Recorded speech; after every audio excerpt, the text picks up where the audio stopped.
Emil Durkheim believed that a major cause of suicide in industrialized nations was a situation where the norms of society are unclear or no longer applicable to current conditions.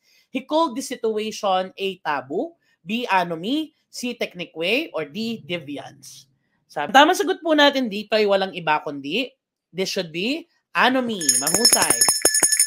So dito na po natin pag-uusapan yung different types of suicide. If we will remember, Emil Durkheim is a sociologist particularly na nag-aral tungkol sa suicide, okay? Nung kami po ay nasa college, magaling ang prof namin dito. Talagang pinag-aralan namin ang suicide, no? I think for 2 weeks, no? At pinag-aralan po namin si Emil Durkheim. Kaya nung lumitaw po ito sa board exam kasi napasakto nung kami ang magte-take, aba, 2 ata o 3 ang question tungkol sa suicide, no? Aba, syempre, no? Ako po ay medyo confident. So I would like to share to you the simple explanations on how we define the 4 types of suicide, okay? Sige. So when we talk about suicide, we have 2 types of classification, no? Meron po tayong mga suicides that are determined by integration and there are suicides determined by regulation. Kapag sinabi nating integration, gaano ka ka-integrated sa society? Gaano ka ka-integrated sa lipunan? Anong ibig sabihin ng integrated? O halimbawa, integrated ka kapag malapit ka sa mga tao, disintegrated ka o malayo yung integration mo kapag ikaw yung mga introverted, mga tipong ganyan, no? So, meron daw po mga suicides which are brought about by too much integration and too less integration. Pag sinabi po nating too much integration, that is what you call an altruistic suicide. Okay, paano nangyayari ito? Halimbawa, I am too much integrated to my community. I am too much integrated to my country, no? Sa sobrang mahal ko yung bayan ko, mahal ko yung mga kababayan ko, kaya kong ialay ang sarili kong buhay para sa kanila. And that is what you call an altruistic suicide. And take note, ito po yung lumitaw, no, nung mga recent board exam question sa ating new curriculum. Altruistic suicide, no? Ang tanong ng board exam doon, which among the following is an example of an altruistic suicide?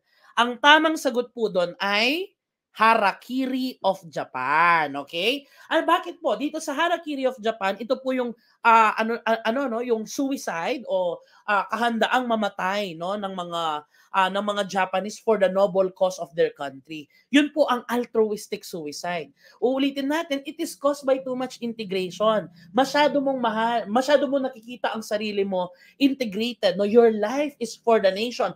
Your life is for the community, which is why you are willing to commit suicide. You are willing to be killed for that cause, 'di ba? Yan po ang too much integration, altruistic. Okay? Let's proceed. Kapag po sinabi nating too less integration, pag sinabing too less integration, ibig sabihin ito yung malayo ka sa lipunan, malayo ka sa community, okay? Anong ibig sabihin nito? Or rather, ano yung suicide dito? Ito po yung tinatawag naman natin na egoistic suicide. Ano pong ibig sabihin ng egoistic suicide?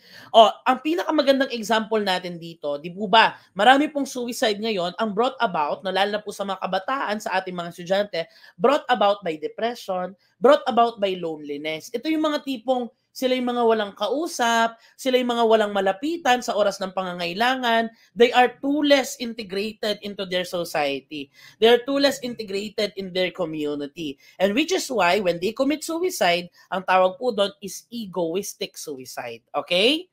Ayon, no?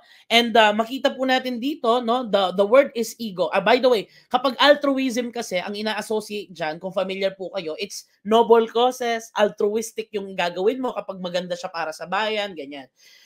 Dito sa egoistic suicide, ang gawin po nating clue, kapag ego, no, ito po yung sarili. 'Di ba kapag ego ay the sarili, 'di ba? Parang puro ito ay puro sarili. So ibig sabihin, nagpakamatay ka, ang question or rather ang problema mo din sa sarili. Ganon siya because you are too less integrated into the society. And then after integration, meron din po tayong other 2 types of suicide. Ito naman po sa regulation.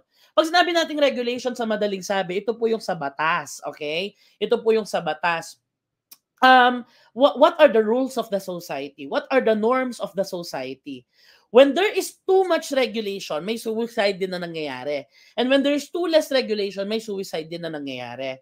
Pag too much regulation, yan po yung tinatawag natin na fatalistic suicide. Ibig sabihin, naku, sobrang daming regulation, sobrang daming pinagbabawal sa amin, sobrang daming batas, sobrang daming ganito, di ko na maintindihan, ayoko na, susuko na ako. Yan po ang fatalistic suicide. At ang isa po nating magandang example dyan, ito pong suicide by the slaves, no?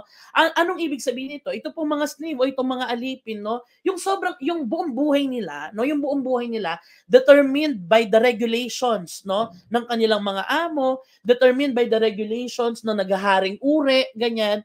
Kaya nga po kapag sila po nagpakamatay, yan po ang tatawagin nating fatalistic suicide, okay? And lastly, ito pong last type of suicide natin, too less regulation. Ito naman po yung wala nang regulation, hindi ko na alam ano yung susundin, ano yung normal, hindi ko na alam kung ano yung batas talaga. Yan po ay ang tinatawag natin na anomic suicide. Kinapitalize ko po siya, no? Kinapitalize ko po siya dahil ito po yung primary, no, isa sa mga pangunahing tinalakay ni Emil Durkheim. Ito pong too less regulation, ito nga po yung senyales ng kaguluhan. Balikan natin yung question kanina kung bakit anomy ang sagot, no? Sabi dito, major cause of suicide was a situation where the norms are unclear. Ayun na. And no longer applicable to current conditions. O yun, unclear na daw, wala ng regulation, no? Nawawala yung regulation. Kaya, ang sagot po natin dyan ay anomy or anomic suicide, okay? At isa po nating halimbawa din dyan, yung nga sabi ko nga po sa COVID, nung panahon ng COVID, di natin alam anong susundan. Di natin alam, naninibago tayo dun sa konsepto ng quarantine, social distancing, di na natin alam, kaya marami din po ang suicide na nangyari noon. So that is too less regulation, okay?